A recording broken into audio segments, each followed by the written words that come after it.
Saya Pencegahan Rasuah Malaysia SPRM membuka 87 kertas siasatan pada 4 tuduhan menggunakan kedudukan bagi memperoleh suapan 2.3 bilion ringgit dan bagi permohonan reman oleh Suruhanjaya Pencegahan Rasuah Malaysia.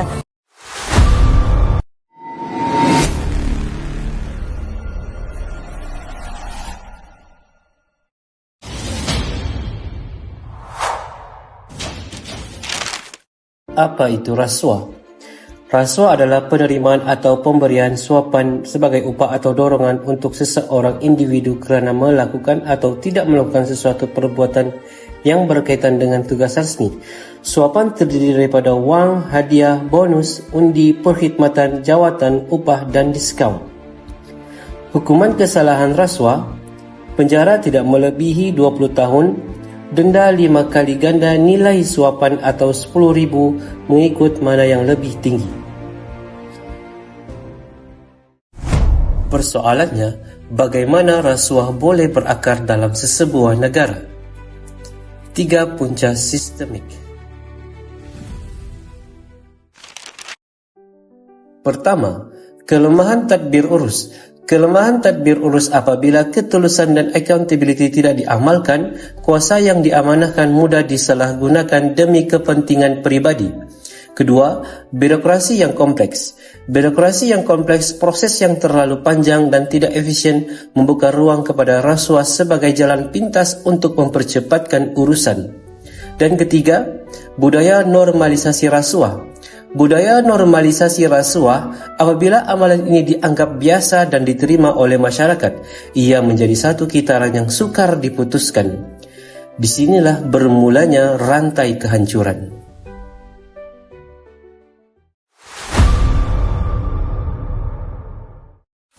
Simptom rasuah sering tersembunyi, tetapi kesannya jelas diperhatikan.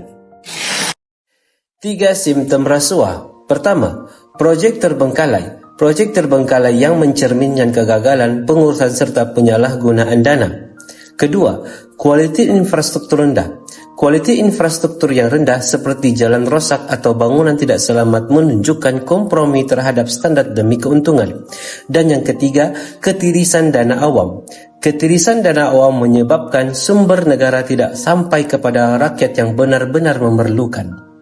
Semua ini adalah tanda bahawa sistem sedang tenat. Namun, kesan sebenar rasuah tidak hanya dilihat pada bangunan atau angka. Ia dirasai oleh semua manusia.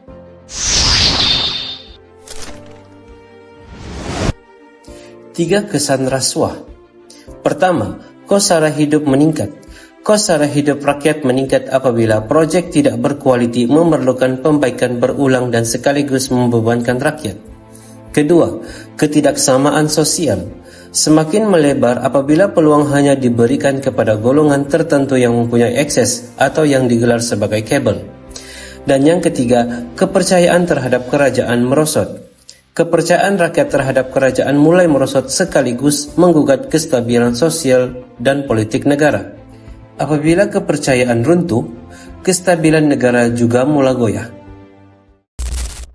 Dipetik daripada berita RTM, Indeks Persepsi Rasuah Global CPI 2024 menunjukkan Malaysia kekal di tangga ke-57. Ini menunjukkan bahawa tahap rasuah dalam negara masih berada pada tahap yang membimbangkan dan usaha pencegahan yang dilaksanakan belum mencapai keberkesanan yang optimum. Keadaan ini mencerminkan bahawa masih wujud kelemahan dalam aspek tadbir urus, ketulusan dan integriti yang perlu diperbaiki secara menyeluruh. Sebagai penutup, rasuah bukan masalah baru dan tidak akan hilang dengan slogan atau janji semata-mata. Ia memerlukan reformasi institusi, ketulusan dan keberanian untuk menegakkan integriti tanpa kompromi. Kerana sesebuah negara tidak akan hancur dalam satu hari. Ia hancur apabila rasuah dibiarkan berakar dan rakyat dipaksa menanggung akibat dalam diam.